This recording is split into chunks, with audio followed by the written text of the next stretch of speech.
Hello students, इस video के अंदर हम करेंगे थर्ड पार्ट इस चैप्टर का नाम है रिप्रोडक्शन इन एनिमल्स। इससे पहले दो पार्ट हम इससे पहले दो वीडियो के अंदर कर चुके हैं, जिसके अंदर हम बात कर चुके हैं रिप्रोडक्शन क्या होता है, रिप्रोडक्शन के टाइप्स क्या हैं, सेक्सुअल रिप्रोडक्शन में क्या होगा, ये सारा हम बात कर चुके हैं। अभी हम बात करेंगे यहाँ पे फीटस क्या है। देखिए, जब एग की फर्टिलाइजेशन होती है, स्पर्म के साथ जब मिलता है एग, तो उसको हम बोलते हैं जाइगोट। जाइगोट से फिर जो अगली स्टेज होती है डेवलपमेंट की, उसको बोलते हैं हम एम्ब्रियो। जाइगोट की जो स्टेज है डेवलपमेंट की, उसको क्या बोला जाएगा, अगली स्टेज को एम्ब्रियो बोला जाएगा। तो जब एम्ब्रियो की वो स्टेज जिसके अंदर जो बॉडी पार्ट्स हैं वो क्या हो सकते हैं, आइडेंटिफाइड हो सकते हैं फीटस की, जैसे कि हाथ, पैर, नाक, कान, इन सभी की फॉर्मेशन हो जाती है, इन सभी बॉडी पार्ट्स की। तो उस स्टेज को हम एम्ब्रियो की, उसको हम क्या बोलते हैं, फीटस बोलते हैं। मतलब एक तरह से एम्ब्रियो की डेवलप स्टेज है ये, जिसके अंदर सारे बॉडी पार्ट्स बन जाएंगे, उसको क्या बोला जाएगा, फीटस बोला जाएगा। और जब फीटस की जो डेवलपमेंट है जब कंप्लीट हो जाएगी, तब क्या होगा, जो मदर है वो क्या कर देगी, बच्चे को बर्थ कर देगी। तो इसमें देखिए, यहाँ से आप देख पा रहे होंगे डायग्राम के अंदर, यूट्रस के अंदर आपको क्या दिखाया गया है, ये बच्चा दिखाया गया है, ये फीटस है। इसके सारे बॉडी पार्ट्स आप देख पा रहे हो अच्छी तरह से, आँख, नाक, कान, हाथ, पैर। और जब इसकी डेवलपमेंट कंप्लीट हो जाएगी तो ये क्या हो जाएगा, फिर बॉडी से क्या आ जाएगा, बाहर आ जाएगा। तो इसकी जब डेवलपमेंट कंप्लीट होगी तभी ये बॉडी से क्या होगा, बाहर आएगा। तो इस तरह की फर्टिलाइजेशन के अंदर क्या हुआ है, बॉडी के अंदर ही पूरे पार्ट्स की फॉर्मेशन हुई है। तो इस फर्टिलाइजेशन को हम क्या बोलते हैं, इंटरनल फर्टिलाइजेशन। और ये इंटरनल फर्टिलाइजेशन होती किसके अंदर है, ह्यूमन बींग्स, काउस, इनके अंदर। और जो चिक वगैरह है, जो हैन है, उनके अंदर भी इंटरनल फर्टिलाइजेशन ही होती है। लेकिन वो किसको बोर्न करती हैं, वो अंडे देती है, एग ले करते हैं। लेकिन जो ह्यूमन बींग्स है या दूसरे एनिमल्स हैं, वो डायरेक्ट किसको बर्थ करते हैं, अपने यंग वंस को, अपने बेबीज़ को बर्थ करते हैं।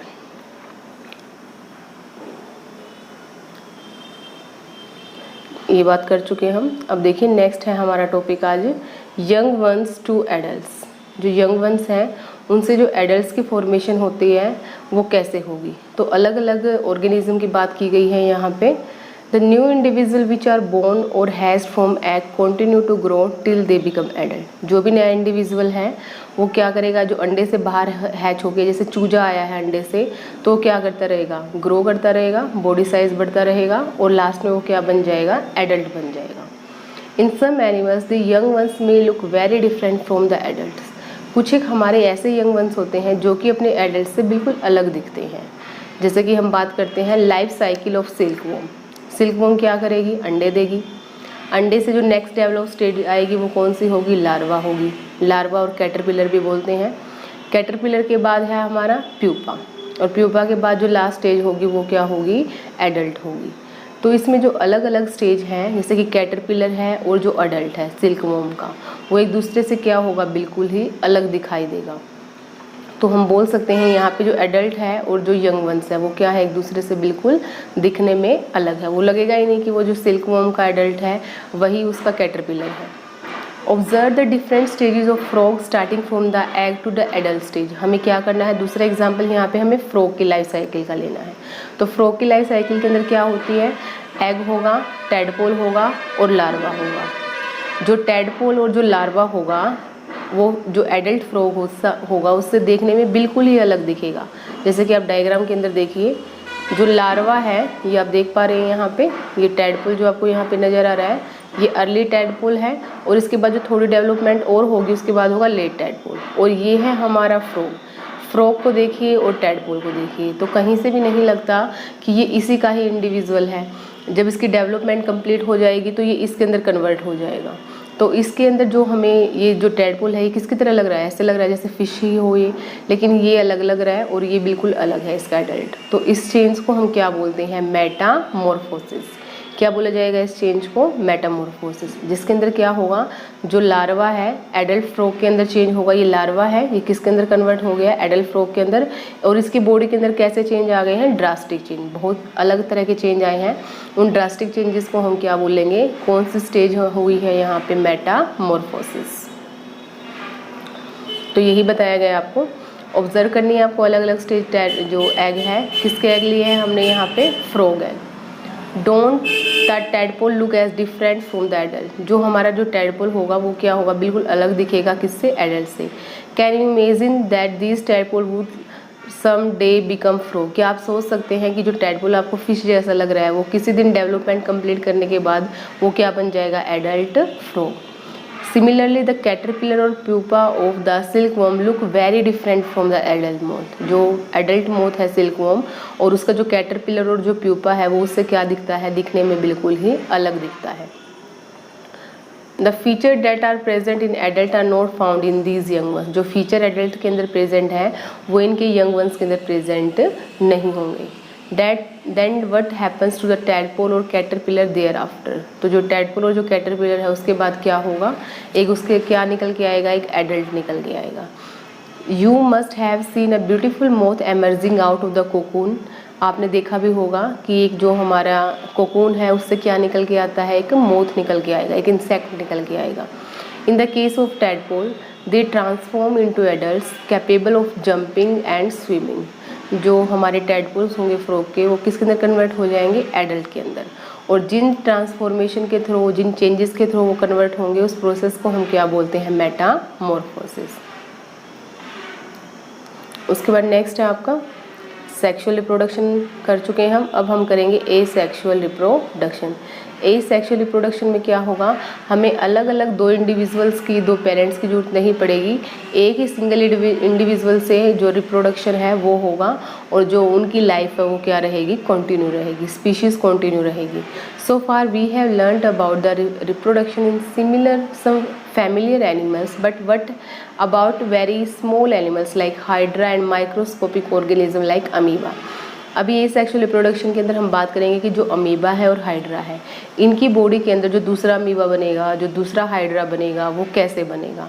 इससे पहले आपने देखा भी होगा, जैसे कि हमने इसका लगाना है, गुलाब का फूल लगाना है, तो हम क्या करते हैं, गुलाब की कलम को काट देते हैं और कलम को काट के फिर दूसरी जगह पे उसको सोइल के अंदर लगा देंगे, तो क्या होगा, वहाँ पे भी गुलाब का प्लांट हो जाएगा। तो यहाँ पे कोई मेल और फीमेल कोई पार्टिसिपेशन आया है, नहीं, हमने एक पार्ट लिया और उस पार्ट से हमने क्या बना दिया, पूरा का पूरा प्लांट। तो बहुत सारे आपने ऐसे प्लांट देखे होंगे, जैसे गन्ने का प्लांट है, जिसमें हम क्या करेंगे, एक पार्ट यूज़ करेंगे प्लांट का और उस पार्ट से हम क्या बना देंगे, पूरा का पूरा कंप्लीट प्लांट बना देंगे। तो इस तरह की रिप्रोडक्शन को हम क्या बोलते हैं, ए सेक्सुअल रिप्रोडक्शन, जिसमें हम सेक्सुअल पार्ट को यूज़ नहीं करेंगे। जैसे कि फीमेल का जो सेक्सुअल पार्ट, फ्लावर का जो सेक्सुअल पार्ट है वो होता है, प्लांट का जो सेक्सुअल पार्ट है वो होता है फ्लावर्स, तो हमने फ्लावर्स का कोई यूज़ नहीं किया है। जैसे हमने कलम को काट के लगाया और उससे ही क्या तैयार हो गया, हमारे पास नया प्लांट। तो अब यहाँ पे हम बात करेंगे असेक्सुअल रिप्रोडक्शन इन एनिमल्स। तो सबसे पहले देखिए आप, फर्स्ट जो आपको एसेक्सुअल रिप्रोडक्शन है वो दी गई है बर्डिंग इन हाइड्रा। जो आपको ग्रीन कलर का स्ट्रक्चर नज़र आ रहा है, इसको हम क्या बोलते हैं, इसको हम बोलते हैं हाइड्रा। ये हाइड्रा है पूरा, एक माइक्रोस्कोपिक एनिमल है। माइक्रोस्कोपिक मतलब इसको हमने देखने के लिए किस चीज़ की ज़रूरत पड़ेगी, माइक्रोस्कोप की ज़रूरत पड़ेगी। इस पूरे को हम क्या बोलेंगे, जो आपको स्टार्टिंग में दिख रहा है पेरेंट बॉडी, और जो इसकी बॉडी के ऊपर आपको छोटा सा उभार नज़र आ रहा है, इसको जो आपको ये ग्रीन कलर का आप यहाँ पे देख पा रहे हैं, इस ग्रीन कलर की जो छोटा सा उभार है इसको हम बोलते हैं, इसको क्या बोला जाएगा, बड बोला जाएगा। और इसको हम बल्जिस बोलते हैं, मतलब एक तरह की आउट ग्रोथ है। जैसे जैसे आप अगले डायग्राम के अंदर चेक कर पाएंगे, ये जो आउट ग्रोथ है इसका साइज़ क्या होता जा रहा है, बड़ा होता जा रहा है। और लास्ट में आपको क्या दिख रहा है कि जो साइज़ है वो बिल्कुल क्या हो गया है, मैच्योर हो गया है, मतलब वो इतना बड़ा हो गया है कि वो जो पेरेंट एनिमल है उससे क्या हो सकता है, डिटैच हो सकता है, इससे ये अलग हो सकता है। तो एक ऑर्गेनिज्म तो ये हो गया हमारे पास और दूसरा ऑर्गेनिज्म ये हो गया। तो एक हाइड्रा से कितने हाइड्रा बन गए हमारे पास, 2 हाइड्रा की। किसी तरह का मेल फीमेल की हमें ज़रूरत पड़ी नहीं, इसकी बॉडी के अंदर ही इस तरह की बर्ड्स की फॉर्मेशन हुई और उस बर्ड से क्या बन गया हमारे पास, दूसरा हाइड्रा। और जो डॉटर हाइड्रा है वो किसके साथ डिटैच रहेगा, पेरेंट हाइड्रा के साथ। कब तक डिटैच रहेगा, जब तक वो इस लायक ना हो जाए कि वो अपना खाना वगैरह खुद से ऑब्टेन कर पाए। तो हाइड्रा के अंदर क्या होगा, आप बोल सकते हो कौन से प्रोसेस से रिप्रोडक्शन होगी, बर्डिंग से। अब जरूरी नहीं कि आपको एक ही बर्ड दिखाई गई, यहाँ पे एक से ज़्यादा कितनी भी बर्ड हो सकती हैं। मान लिया यहाँ पे कितनी भी बर्ड हो सकती हैं, और जितनी भी बर्ड्स होंगी हमारे उतने ही नए क्या बन जाएंगे, हाइड्रा बन जाएंगे। जैसे कि आपने आलू के अंदर देखी होगी बर्ड, उससे भी क्या बनते हैं, नए आलू बनते हैं हमारे पास। तो मिट्टी के अंदर उसको दबा दिया जाए तो यहाँ पे भी सेम क्या है, हाइड्रा की बर्ड से क्या बन जाएगा, नया हाइड्रा। तो इस तरह के रिप्रोडक्शन में एक ही सिंगल पेरेंट की इन्वॉल्वमेंट हुई और इसको हम क्या बोलते हैं, इस तरह के रिप्रोडक्शन को एसेक्सुअल रिप्रोडक्शन। और एसेक्सुअल रिप्रोडक्शन में भी कौन सा तरीका हमारे पास, बर्डिंग। कौन सा वे है ये, बर्डिंग। बर्ड की फॉर्मेशन हुई और हाइड्रा से क्या बन गया है, नया हाइड्रा। अब उसके बाद जो दूसरा मेथड है रिप्रोडक्शन का, एसेक्सुअल रिप्रोडक्शन का, वो हमें किस ऑर्गेनिज्म के अंदर पढ़ना है, अमीबा के अंदर। तो अमीबा का डायग्राम आप यहाँ पे देख पा रहे होगे, ये डायग्राम है आपका। स्टार्टिंग में देखिए आपको एक अमीबा नजर आएगा और लास्ट में आपको 2 डॉटर सेल नजर आएंगे, मतलब 2 डॉटर आपको अमीबा नजर आएंगे। तो एक अमीबा से कितने अमीबा बन गए, यहाँ पे 2 अमीबा। तो देखो होता कैसे है ये प्रोसेस, जो सेंटर में आपको न्यूक्लियस नजर आ रहा है, ये न्यूक्लियस क्या होना शुरू हो जाएगा, डिवाइड, मतलब 2 हिस्से बनने शुरू हो जाएंगे। फिर धीरे धीरे ये 2 हिस्से क्या होंगे, साइटोप्लाज्म की हेल्प से ये क्या हो जाएंगे, अलग हो जाएंगे। दिख रहे हैं आपको ये 2 हिस्से, ये न्यूक्लियस और इसके बाहर साइटोप्लाज्म, और लास्ट में ये एक दूसरे से क्या हो जाएंगे, अलग हो जाएंगे। और क्या बन जाएगा हमारे पास, 2 डॉटर अमीबा। तो ये कैसे शुरुआत कैसे होती है, पहले शुरुआत होगी डिवीज़न। डिवीज़न किसका, न्यूक्लियस का। एक न्यूक्लियस से कितने न्यूक्लियस बनेंगे, 2 न्यूक्लियस बनेंगे। फिर दोनों न्यूक्लियस के बाद किसका डिवीज़न शुरू होगा, साइटोप्लाज्म का डिवीज़न। और लास्ट में एक दूसरे से वो क्या हो जाएंगे, वो न्यूक्लियस और साइटोप्लाज्म एक दूसरे से सेपरेट हो जाएंगे। तो इस तरह के रिप्रोडक्शन को भी हम क्या बोलते हैं, एसेक्सुअल रिप्रोडक्शन। यहाँ पे जो एसेक्सुअल रिप्रोडक्शन हुआ है वो किस तरह का है, एक ऑर्गेनिज्म से 2 ऑर्गेनिज्म बने हैं, फ्यूजन हो गई है, टूट गई है, पूरी जो बॉडी है एनिमल की उसके कितने हिस्से बन गए हैं, 2 हिस्से बन गए हैं। तो बर्डिंग में तो क्या था, पेरेंट एनिमल अलग था और जो डॉटर उससे एनिमल बना था वो अलग था, साइज में डिफरेंस था। लेकिन जो बाइनरी फ्यूजन हुआ है उसके अंदर क्या हुआ है, एक अमीबा से जो 2 अमीबा बन के आए हैं हमारे पास, दोनों का जो साइज होगा वो क्या होगा, सेम होगा। उसके बाद नेक्स्ट है यहाँ पे स्टोरी ऑफ डोली द क्लोन। क्लोन है जो आप यहाँ पे देख पा रहे हैं, डोली। डोली क्या है, क्लोन है। क्लोन क्या है अभी बात करेंगे हम। ये यहाँ पे 2 एनिमल्स का यूज़ किया गया। एक का नाम है फिन डोरसेट शिप और दूसरे का नाम क्या है, स्कॉटिश ब्लैक फेस ईव। यहाँ पे जो आप स्कॉटिश ब्लैक फेस ईव को देख पा रहे हैं, ये कैसे कलर की भेड़ है, इसका मुंह कैसा है, पूरा ब्लैक है, देख पा रहे हैं ना, ब्लैक कलर, ये ब्लैक कलर है इसका पूरा फेस। और जो आपकी ईव है, फिन डोरसेट शिप है, फिन डोरसेट शिप का जो फेस है, जो पूरी कंप्लीटली वो कैसी है, वाइट है। और जो आपको डोली नज़र आ रही है वो डोली किसके जैसी नज़र आ रही है, आप देख के बताइए मुझे, डोली किसके साथ मिलती जुलती है, फिन डोरसेट शिप से या स्कॉटिश ब्लैक फेस ईव से। देख पाए, देख लिया होगा अभी आपने, और आप बताइए किससे इसकी जो मतलब जो कॉपी है किसके साथ है, वो फिन डोरसेट के साथ है या स्कॉटिश ब्लैक फेस के साथ है। तो ये किसके सिमिलर है, ये है फिन डोरसेट शिप की बिल्कुल डिक्टो कॉपी है ये। तो क्लोनिंग में क्या होता है, एक एग्जैक्ट कॉपी आती है, चाहे तो सेल की, चाहे किसी लिविंग पार्ट की, चाहे कंप्लीट ऑर्गेनिज्म की, उसको हम क्या बोलते हैं, उस प्रोसेस को क्लोनिंग। क्लोनिंग किसकी होगी, चाहे तो सेल की हो सकती है या फिर किसी बॉडी पार्ट की क्लोनिंग हो सकती है, पूरे ऑर्गेनिज्म की क्लोनिंग। तो यहाँ पे फिन डोरसेट शिप से पूरे ऑर्गेनिज्म की क्लोनिंग की गई है, पूरा एक नया ऑर्गेनिज्म बना दिया गया है जिसका नाम क्या रखा गया, डोली। Cloning of an animal was successful performed for the first time by the Ian Wilmot and his colleague at the Roslin Institute in Edinburgh, Scotland. देखिए ये क्या है, ये साइंटिस्ट का नाम है जिन्होंने क्लोनिंग का काम किया था और इन्होंने सक्सेसफुली क्लोनिंग को परफॉर्म भी किया। और जो इन्होंने जो शिप थी जो क्लोनिंग करने के बाद बनी, उसका नाम क्या रखा था, डोली रखा। तो ये किस इंस्टीट्यूट से काम कर रहे थे, स्कॉटलैंड में रोजलिन इंस्टीट्यूट से। और जो मेन काम था क्लोनिंग का वो किसने किया था, आयन विलमेट ने और उसके कलीग्स ने।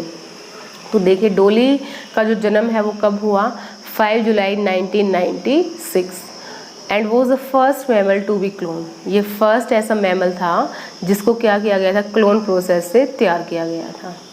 During the process of the cloning, जो क्लोनिंग का प्रोसेस है उस टाइम पे क्या किया गया, A cell was collected from the mammary gland of the female fin Dorset sheep। आपको देखिए ये फीमेल फिन डोरसेट sheep नज़र आ रही है।